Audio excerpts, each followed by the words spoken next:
Le poids des tabous. Il est un fait qu'il convient de rappeler, lorsqu'un homme couche ici et là, c'est un Don Juan et quand il s'agit d'une fille c'est une fille facile. Cette différence homme-femme est liée à notre société très empreinte de religion. L'homme a ainsi été longtemps considéré comme supérieur à la femme. Les choses ont changé, et elles changent encore. Cependant, du chemin reste encore à parcourir puisque les expressions pour désigner le même comportement pour un homme et une femme ne sont pas les mêmes. Celles concernant les hommes sont plutôt flatteuses tandis que celles pour les femmes sont plutôt méprisantes. Les adolescentes en subissent dès lors toutes les conséquences.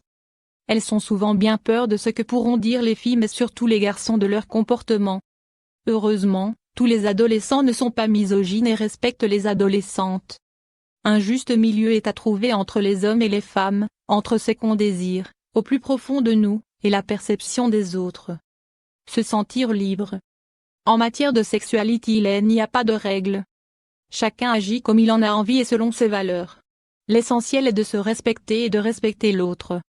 L'acte sexuel n'est pas anodin. Qu'il s'agisse d'un coup d'un soir ou d'un acte mûrement réfléchi et préparé, chacun des protagonistes doit être sûr et certain d'en avoir envie. Il ne s'agit pas de coucher avec son partenaire dès le premier soir uniquement pour lui faire plaisir. Faire l'amour est quelque chose qui se partage à deux. Les deux doivent donc le vouloir. Si l'un des deux hésite, mieux vaut repousser à une autre fois. Si l'autre ne veut pas attendre, tant pis pour lui, mieux vaut le laisser partir, quitte à le perdre. Il ne faut pas se faire violence pour coucher avec lui. L'acte sexuel est censé être quelque chose de beau et d'agréable. La sexualité doit toujours être consentie pour que ce soit le cas. Il est donc indispensable que la première fois, que ce soit au cours du premier, deuxième, troisième ou du 15e rendez-vous, se fasse parce que le couple en a réellement envie et le veut de tout leur être. Qu'il s'agisse d'une relation sérieuse ou fugace, les deux individus doivent le désirer et le vouloir surtout. Si vous en avez envie par-dessus tout mais que vous sentez votre compagnon pas sûr de lui ou pas prêt, attendez qu'il soit dans la même phase que vous. Le plus beau moment est un moment dans lequel vous serez sur la même longueur d'onde, totalement à l'unisson car l'acte sexuel ne peut être réussi qu'à deux. Pour le vouloir de tout son être, il faut concilier son désir et ses valeurs. C'est ainsi la seule manière d'être sûr de se respecter et de respecter son sa partenaire. Il faut éviter d'avoir des regrets ou des remords. Préparez le terrain.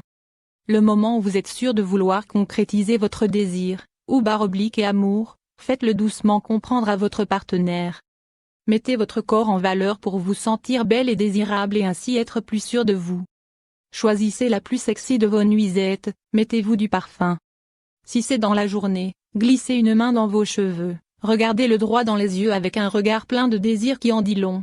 Arrêtez de parler. Le silence souligne l'intensité de votre désir et laisse libre cours à l'imagination de votre partenaire. L'implicite est votre allié. D'autant plus que l'homme a la plupart du temps plus envie, et besoin, de faire l'amour qu'une femme.